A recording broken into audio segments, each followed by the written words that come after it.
So, Donald Trump is waging a lot of wars around the world, but him and his Republican cronies just initiated a new war here at home. They've effectively declared war on the poor based on a slew of new policy proposals they've just rolled out, some of which have already been implemented.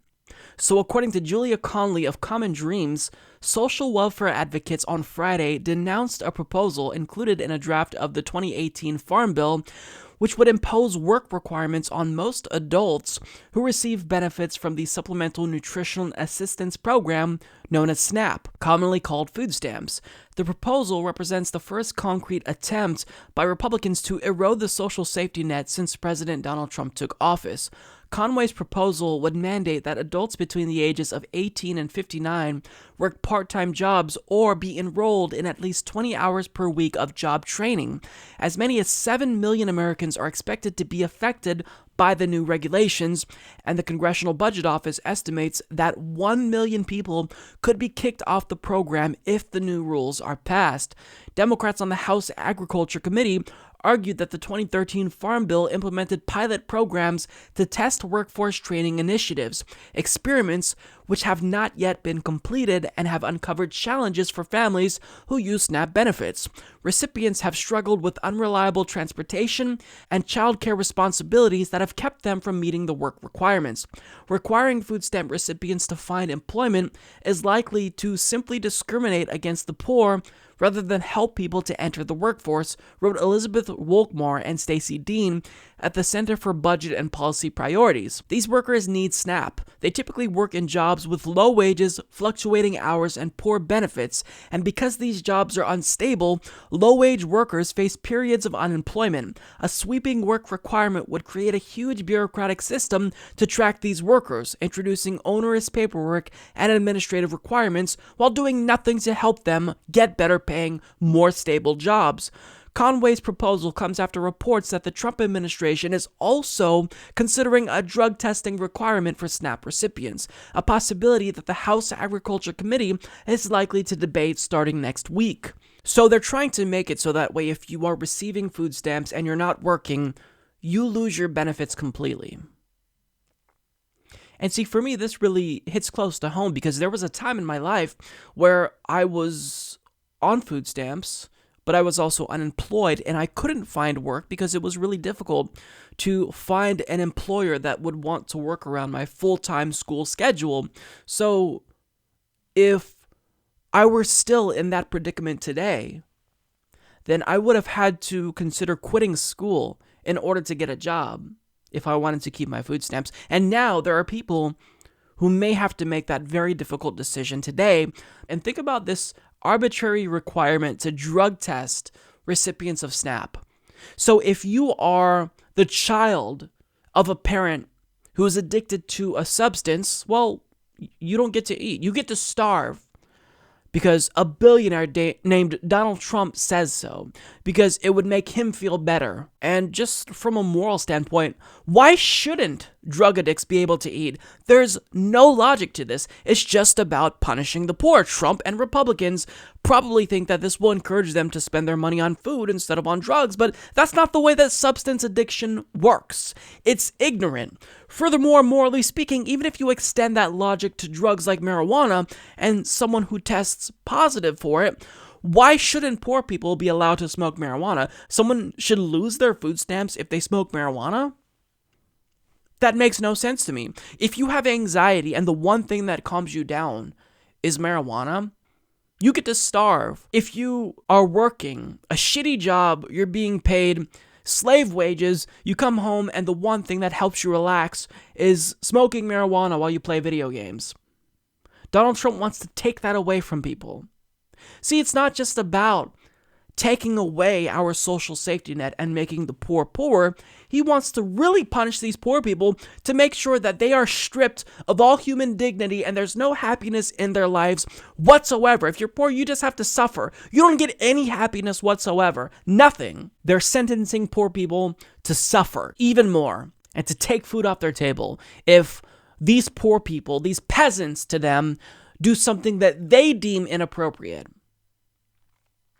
But that's just what Republicans want to do, to attack our social safety net legislatively. But make no mistake about it, Donald Trump is targeting our social safety net unilaterally by instituting a new set of executive orders that will chisel away even further at our social safety net programs. So as Nathaniel Wexel of The Hill reports, the Trump administration is seeking to completely revamp the country's social safety net, targeting recipients of Medicaid, food stamps, and housing assistance.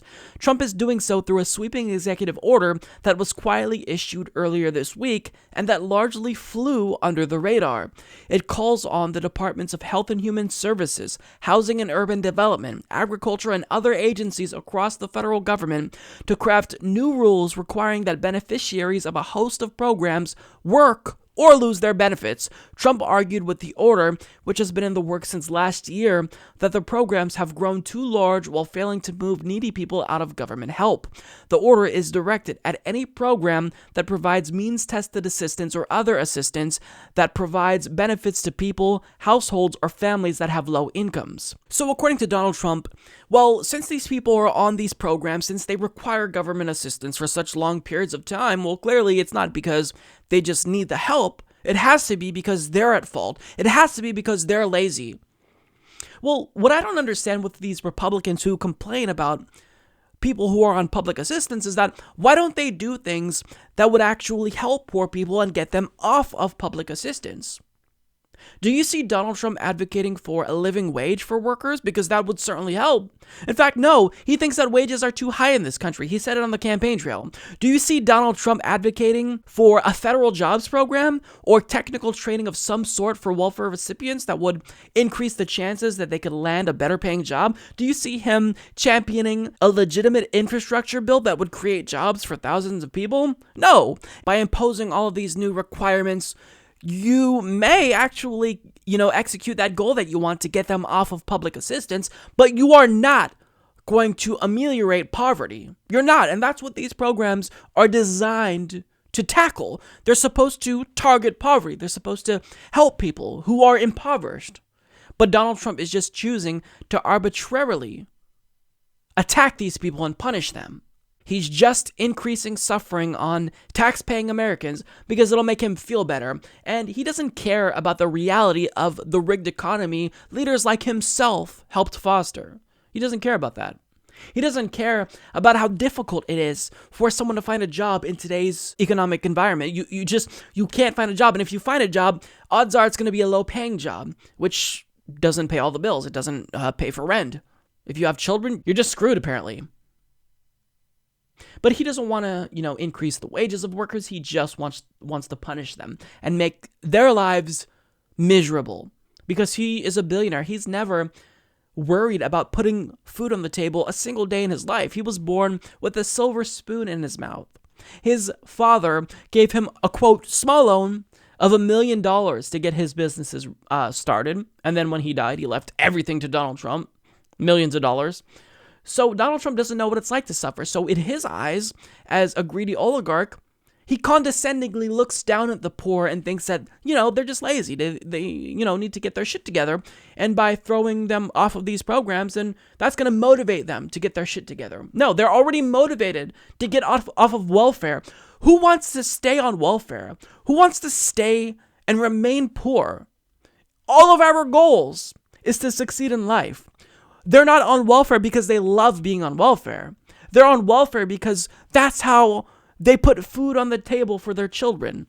Donald Trump could never understand that. But if you think that was all that they're doing, well, it's not. Because according to Social Security watchdog, Social Security Works, 233 members of Congress just voted to steal Social Security's $2.9 trillion surplus. They explain, when Social Security runs a surplus, Social Security holds the funds in a trust. Social Security currently has a $2.9 trillion accumulated surplus.